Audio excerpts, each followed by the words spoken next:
Une file d'attente sur le trottoir pour une distribution de nourriture gratuite. Scène devenue quotidienne au Royaume-Uni. Le pays, parmi les plus grandes puissances mondiales, compte désormais plus de banques alimentaires que de franchises McDonald's et KFC. Face à la hausse du coût de la vie, les files d'attente n'ont jamais compté autant de nouveaux venus. Je n'aime pas venir ici, c'est un peu humiliant. Mais je n'ai pas le choix, je ne veux pas faire de vol à l'étalage. La nourriture, tout est cher. C'est très dur. Avant, je donnais de la nourriture ici. Maintenant, c'est nous qui en avons besoin. 7 millions de Britanniques sautent des repas par manque de moyens, c'est 50% de plus que l'an dernier. Alors les banques alimentaires s'organisent à l'échelle industrielle.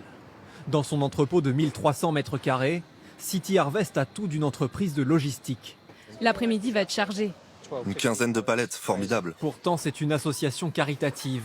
Avec 60 salariés et 200 bénévoles, elle récupère les invendus de la grande distribution, de quoi fournir 1 million de repas chaque mois. Là, ce sont les donations d'un grossiste. C'est de la nourriture qui va se périmer dans 2 ou 3 jours.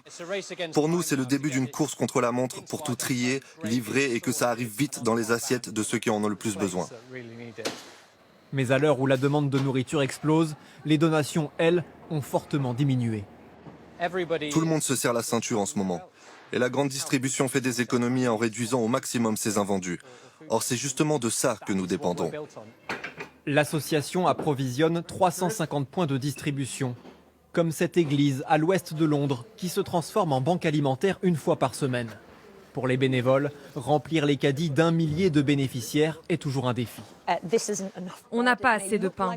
Ça a l'air beaucoup comme ça, mais il nous faut bien plus de nourriture. D'habitude, on a beaucoup plus de conserves. C'est un gros problème parce que les gens n'ont rien à mettre dans leur placard.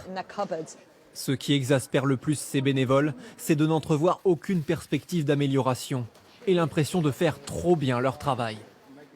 L'État se repose complètement sur nous. Mais maintenant, on croule sous les demandes et on n'est pas dimensionné pour répondre à tout le monde.